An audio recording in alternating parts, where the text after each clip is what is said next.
Assalamualaikum warahmatullahi wabarakatuh. Apa khabar semua sahabat yang dimulakan oleh Allah Subhanahu Wa Taala? Okey. Alhamdulillah, ni kita masih dipanjangkan umur. Okey. Buat yang berkelapangan boleh masuk dalam live ya. Saya doakan yang tengah struggle untuk mencari rezeki, Allah memudahkan urusan. Sahabat-sahabat semua. Hari ini saya nak cakap tentang peringkat kejadian manusia dan kesudahannya.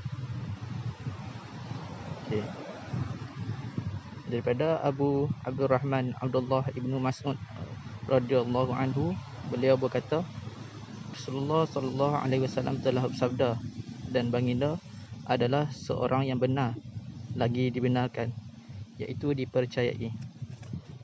Sesungguhnya setiap orang di kalangan kamu dihimpunkan kejadiannya dalam perut ibunya selama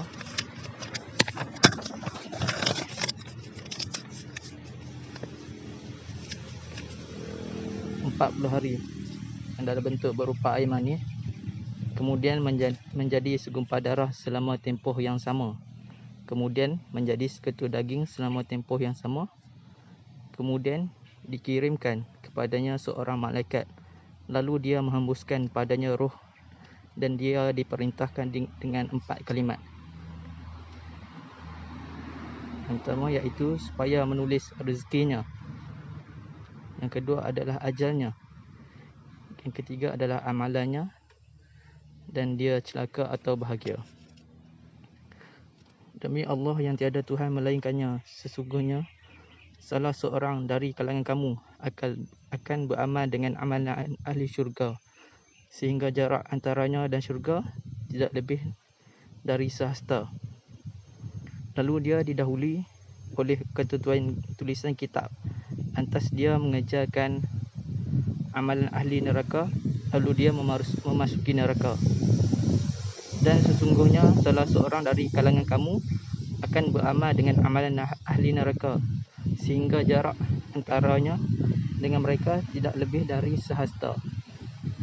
Lalu dia didahului oleh ketentuan tulisan kitab, lantas dia mengerjakan amalan ahli syurga, lalu dia memasuki syurga.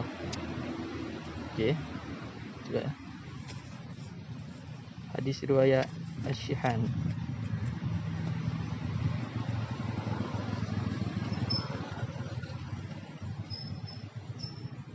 Intipati daripada perbincangan hadis ni yang kita boleh dapat ialah, yang pertama ialah peringkat pertumbuhan janin dalam rahim. Peringkat pertumbuhan janin dalam rahim. Ayat yang berkaitan dengan peringkat janin dalam rahim ni adalah surah Al-Hajj ayat 5 dan surah Al-Mu'minun ayat 12 hingga 14.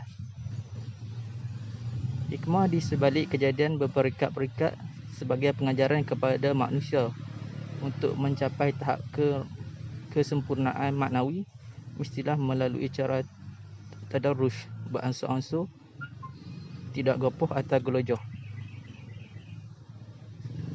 Yang kedua ialah intipati yang kita boleh dapat daripada perbincangan hadis ni. Yang kedua ialah ditiupkan roh. Sepakat ulama mengatakan bahawa roh ditiup pada janin selepas 120 hari disenyawakan.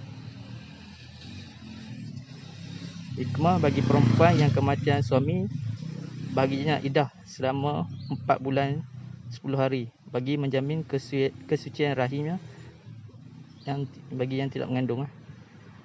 Terima kasih sahabat-sahabat yang join. Selamat datang. Yang ketiga adalah menggugurkan janin.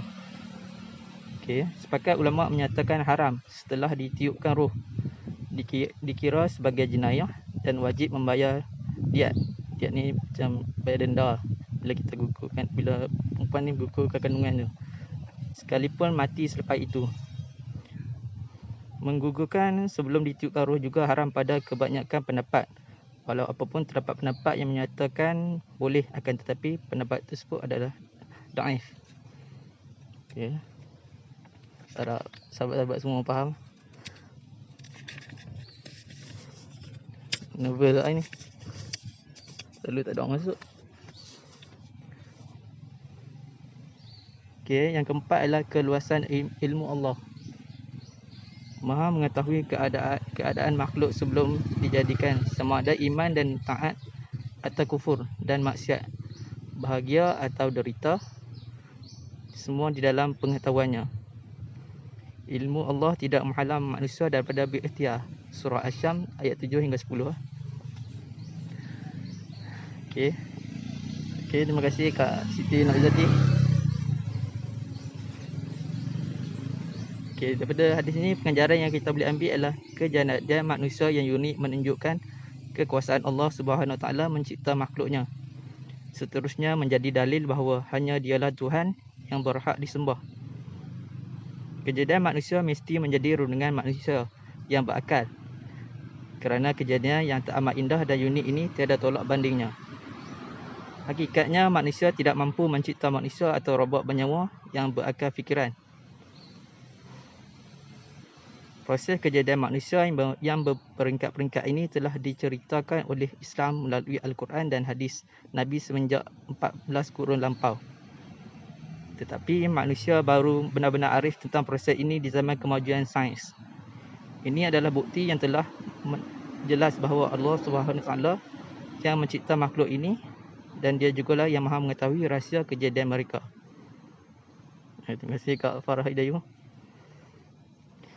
Okay, 4 ketentuan hidup manusia telah ditentukan oleh Allah SWT semenjak dia belum lahir ke bumi, iaitu yang pertama ialah rezekinya.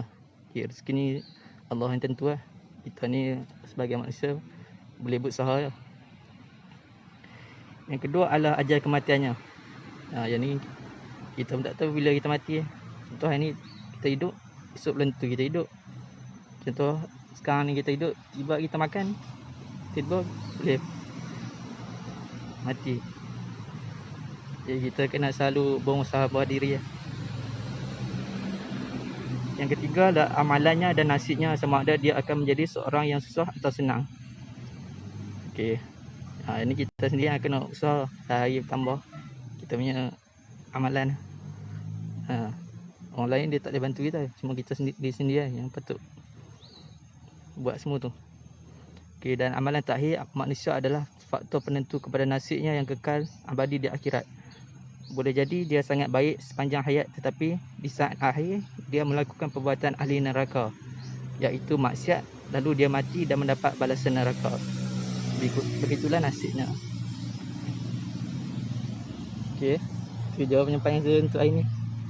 Semoga sahabat-sahabat semua dapat sedikit ilmu ni. Semoga bermanfaat.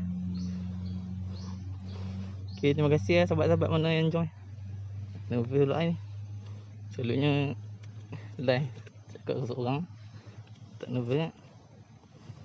Okey, kalau ada sebarang penambahan, sahabat-sahabat semua boleh betulkan, insya-Allah. Okey, terima kasih. Assalamualaikum.